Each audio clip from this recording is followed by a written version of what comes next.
Hi friends, இந்த frame பார்த்தீங்கன்னா இந்த ஃப்ரேம் பார்க்குறதுக்கு முன்னாடி இவங்க வந்து நம்மளோட ரெகுலர் கஸ்டமர். யூடியூப்பில் நம்மக்கிட்ட ரெகுலராக நிறைய ஃப்ரேம் போட்டிருக்காங்க, ஆல்பம் போட்டிருக்காங்க. அவங்க நம்மக்கிட்ட வந்து எல்லா ஃப்ரேமே சூப்பராக இருக்குது அப்படின்னு சொல்லி ரிவ்யூவும் கொடுத்துருக்காங்க.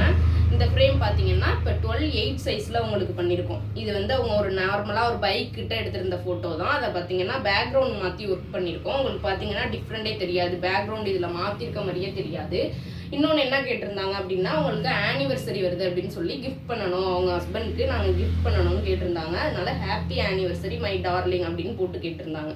நாங்கள் அது மாதிரியே அவங்களுக்கு பண்ணி அனுப்பிவிட்டோம். அவங்க ஓகே சொன்ன பிறகு தான் பிரிண்ட் பண்ணியிருக்கோம். உங்களுக்கும் அது மாதிரியே கஸ்டமைஸ்டாக ஒர்க் பண்ணுறோம் அப்படின்னா கண்டிப்பாக உங்களுக்கு ஒரு ப்ரிவ்யூ அனுப்பிவிடுவோம். அதை நீங்கள் ஓகே சொன்ன பிறகு தான் பிரிண்ட் பண்ணுவோம்.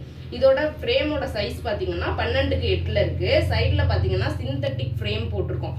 மேலே பார்த்தீங்கன்னா மேட் ஃபினிஷ் லுக்கில் இருக்குது. உங்களுக்கு இதிலே மேட் டைப்பும் போட்டுக்கலாம், கிளிட்டர் வேணாலும் நீங்கள் போட்டுக்கலாம். அதே மாதிரி சைடில் வர ஃப்ரேம் பார்த்தீங்கன்னா நீங்கள் சூஸ் பண்ணலாம். நம்மக்கிட்ட நிறைய வெரைட்டிஸ் ஃப்ரேம் இருக்குது. பின்னாடி பார்த்தீங்கன்னா ஒரு ஹோல்டர் செலோ டைப் ஃப்ரேம் இல்லாமல் நார்மலாக ஃபிக்ஸட் டைப் ஃப்ரேமாகவே பண்ணி கொடுத்துருக்கோம். இதே மாதிரி உங்களுக்கு ஃப்ரேம் வேணும், கஸ்டமைஸ்டாக ஒர்க் பண்ணி வேணும் அப்படின்னா கண்டிப்பாக எங்களை காண்டாக்ட் பண்ணலாம். ஸ்க்ரீனில் தெரியிற நம்பருக்கு காண்டாக்ட் பண்ணுங்கள். தேங்க்யூ.